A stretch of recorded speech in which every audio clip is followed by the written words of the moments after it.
hadir di kantor TPN pada sore hari ini.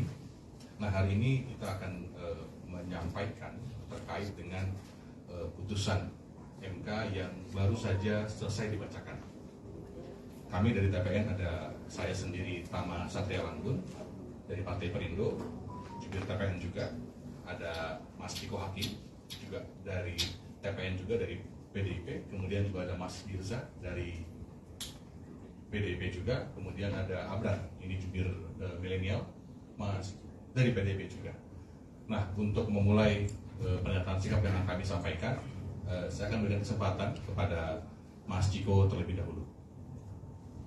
Bismillahirrahmanirrahim. Assalamualaikum warahmatullahi wabarakatuh. Salam sejahtera bagi kita semua. Saya ucapkan terima kasih kepada teman-teman wartawan yang sudah setia menunggu dari tadi untuk menunggu jawaban kami mengenai hasil putusan dari Mahkamah Konstitusi hari ini. Jadi kita disandra perhatiannya selama 6 jam lebih saya rasa hari ini untuk mendengar putusan tersebut. Pada prinsipnya apa yang telah diputuskan Mahkamah Konstitusi menjadi hak daripada Mahkamah Konstitusi itu sendiri, tapi kami mempunyai sikap yang cukup jelas mengenai hasil dari putusan tersebut. Berikut akan saya bacakan sedikit dari sikap-sikap yang telah kami rumuskan mengenai putusan tersebut. Yang pertama tentunya kami merasa bahwa MK hanya berhak menyatakan apakah undang-undang itu bertentangan dengan konstitusi atau tidak. Dengan itu, ketika Mahkamah Konstitusi mengambil materi muatan baru yang tidak tercantum dalam materi pokok undang-undang yang sedang diuji, yakni ketentuan baru pernah atau sedang menjabat sebagai kepala daerah, maka Mahkamah Konstitusi dalam hemat kami telah melampaui kewenangannya sebagai institusi negara. Yang ketiga tentunya apa yang diputuskan Mahkamah Konstitusi, walaupun ia bersifat final dan binding, tidak memiliki fungsi legislasi. Jadi Mahkamah Konstitusi adalah sebuah institusi yang tidak mempunyai fungsi legislasi, maka apa yang diputuskan tidak otomatis menjadi hukum. DPR dan pemerintah bersama harus merevisi undang-undang pemilu sesuai dengan keputusan dari Mahkamah Konstitusi tersebut. Dengan demikian, sebelum undang-undang pemilu diubah, siapapun yang dimaksud dengan sedang atau pernah menjabat sebagai kepala daerah selama usianya belum mencapai usia 40 tahun tidak bisa didaftarkan ke KPU sebagai calon presiden maupun calon wakil presiden. KPU dan Bawaslu sebagai penyelenggara pemilu juga tidak bisa melakukan perubahan PKPU berkaitan dengan materi muatan pernah atau sedang menjadi kepala daerah sebelum undang-undang pemilu tersebut direvisi di DPR. Terima kasih. Mungkin itu yang bisa kami sampaikan saat ini, dan kalau ada tambahan dari Mas Tama. Terima kasih Mas Ciko. Rekan-rekan sekalian, menambahkan sedikit saja. Pada prinsipnya tentu kami dari TPN menghargai apa yang kemudian sudah diputuskan oleh Mahkamah Konstitusi. Meskipun tentu saja ini menjadi masukan, karena kami beranggapan bahwa Mahkamah Konstitusi itu hanya menyatakan soal ketentuan undang-undang yang bertentangan atau tidak dengan konstitusi, kemudian tidak menambah norma yang baru. Nah, dalam putusan ini kami menilai hal tersebut dilakukan. Meskipun pada beberapa kali putusan yang sudah disampaikan, kami cukup melihat itu konsisten. Ada angka tawaran yang kemudian diturunkan dari angka 40, namun kemudian di ujung tiba-tiba kami melihat MK menambahkan norma. Apa itu? Ya pernah atau sedang menjabat sebagai kepala daerah. Dan tentu saja ini menjadi kritik itu dan masukan untuk MK di kemudian hari. Itu yang pertama. Yang kedua, tentu saja ketika ada perubahan norma di sebuah undang-undang, tentu ini akan membutuhkan lagi waktu untuk lebih teknis diatur dalam peraturan-peraturan di bawahnya, misalnya PKPU. Dan tentu saja tahapan ini sudah berjalan pemilu, waktu yang tersisa tinggal 3 hari ya untuk pendaftaran capres gitu ya. Nah, tentu saja ini sesuatu yang membuat teknis pelaksanaan semakin sulit ya, meskipun ketika MK putuskan itu menjadi sebuah ketentuan itu harus dijalani, namun kemudian secara teknis ini pun juga akan menimbulkan kendala. Dan kemudian poin lainnya, kita juga berharap begitu ya, ini tidak kemudian dipaksakan, karena kalau diteruskan dalam konteks yang seperti sekarang ini juga akan sulit secara teknis, kira-kira begitu. Nah, mungkin itu sedikit tambahan dari saya. Ada rekan saya dari mana? Oke, mungkin rekan-rekan itu sedikit yang kami tambahkan ya terkait dengan putusan MK dari ini. Itu jawaban juga dari kami. Mungkin selanjutnya kami serahkan kepada rekan-rekan, kalau ada hal yang ingin ditanyakan kami persilahkan. Siap, Mas.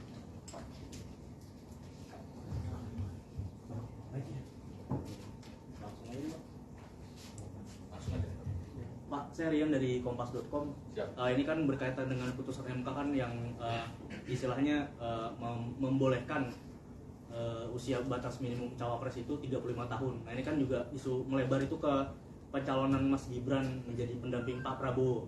Nah, ini kan seperti apa TPN menanggapinya, dan ada info juga bahwa Mas Gibran akan dideklarasikan menjadi kader Partai Golkar malam hari ini. Apakah TPN Ganjar sudah mendapatkan informasinya atau belum nih, Mas? Seperti itu. Terima kasih.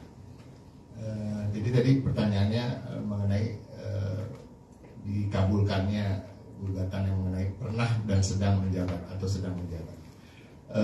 Jujur di tim pemenangan nasional Ganjar Pranowo yang kita fokuskan adalah untuk bagaimana caranya memenangkan Bapak Ganjar Pranowo untuk sebagai Presiden Republik Indonesia 2024 bersama calon wakil presidennya tentunya. Dan kami tidak menaruh perhatian khusus atau memikirkan secara khusus apakah Mas Gibran akan menjadi cawapres daripada capres lain atau dia akan menolak dan lain-lain, walaupun putusannya sudah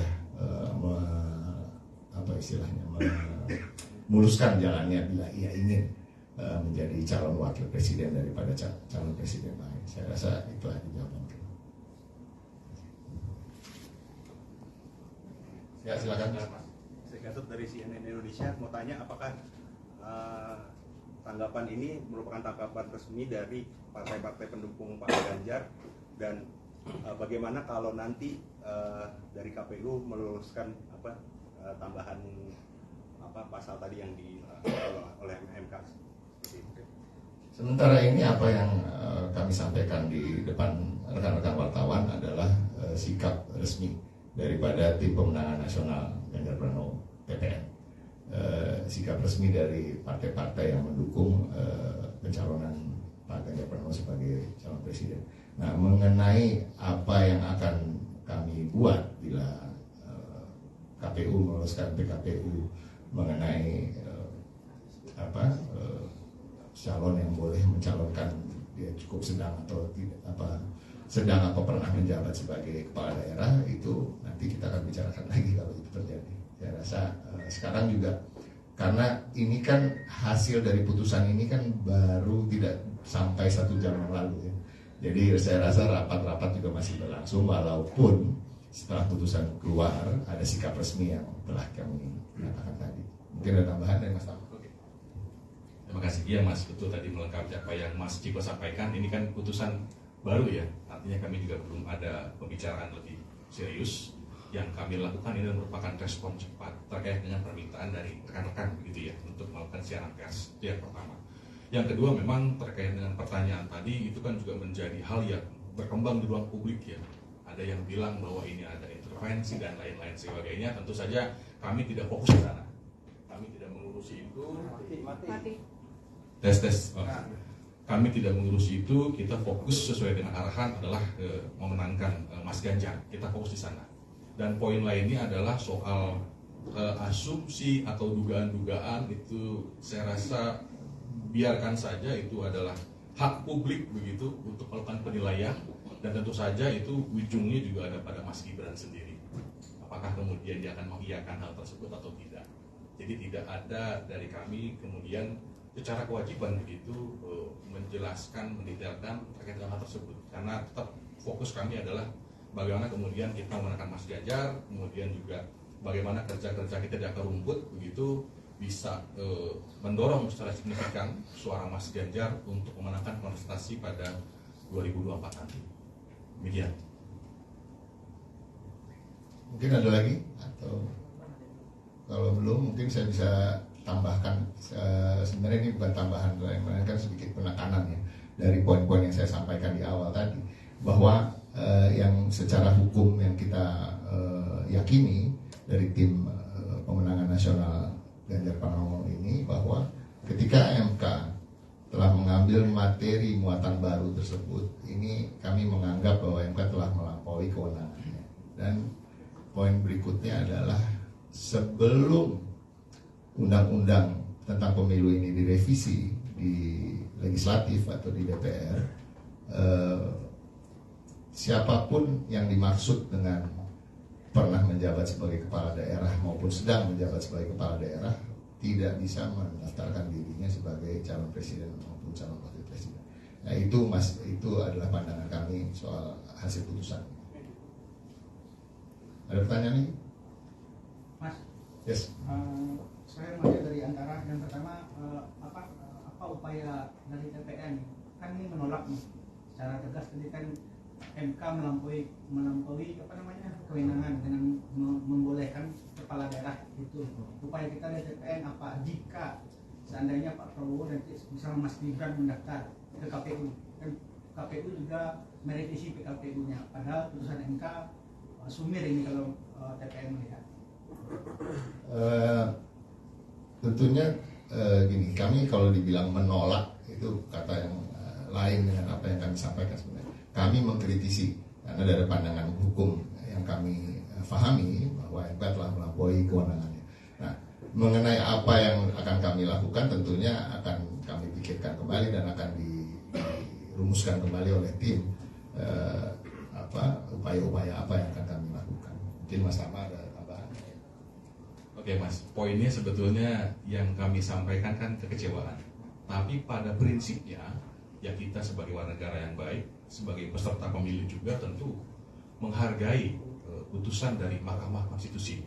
Meskipun tadi kita punya catatan yang pertama tadi fungsi MK sebagai negatif legislator yang kemudian itu tidak berjalan, justru malah membuat norma yang baru yang justru tentu saja itu juga akan berdampak langsung pada proses pemilihan umum. Padahal yang kita harapkan dari MK itu adalah memberikan kepastian, bukan kemudian sebaliknya menambah kegiatan-kegiatan baru yang tentu saja tadi fungsi pelaksanaan secara teknis, ada KPU, ada Bawaslu yang tentu saja itu bukan tanggung jawab kami.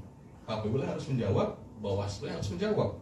Kalau kemudian ada pertanyaan, bagaimana kalau kemudian dia mencalonkan diri, lagi-lagi itu bukan menjadi fokus kami, itu silahkan saja. Dan poinnya kalau memang betul kemudian mendaftar, itu kan berarti mengkonfirmasi, mengafirmasi apa-apa yang kemudian menjadi isu di ruang publik. Nah, secara teknis tentu saja kami tidak punya kewajiban lagi-lagi untuk menjelaskan atau yang lain-lainnya. Dan upaya-upaya hukum pun juga kami tidak bisa lakukan. Dan tentu saja kita menghargai putusan MK yang final and binding. Dia sudah final, tidak ada upaya hukum lainnya. Kita tidak punya pilihan selain menghargai itu. Tapi kemudian secara teknis tentu akan menimbulkan dampak dan lain-lain. Maka dari itu tentu itu kan kita berikan bebannya kepada KPU dan kepada Bawaslu. Mungkin demikian Mas tambahan. Ada pertanyaan lain, rekan-rekan?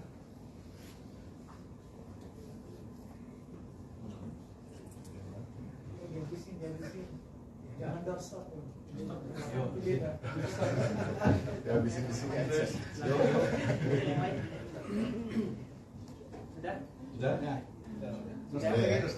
Sudah ya? Saya deh, boleh? Oke. Saya dari Kompas.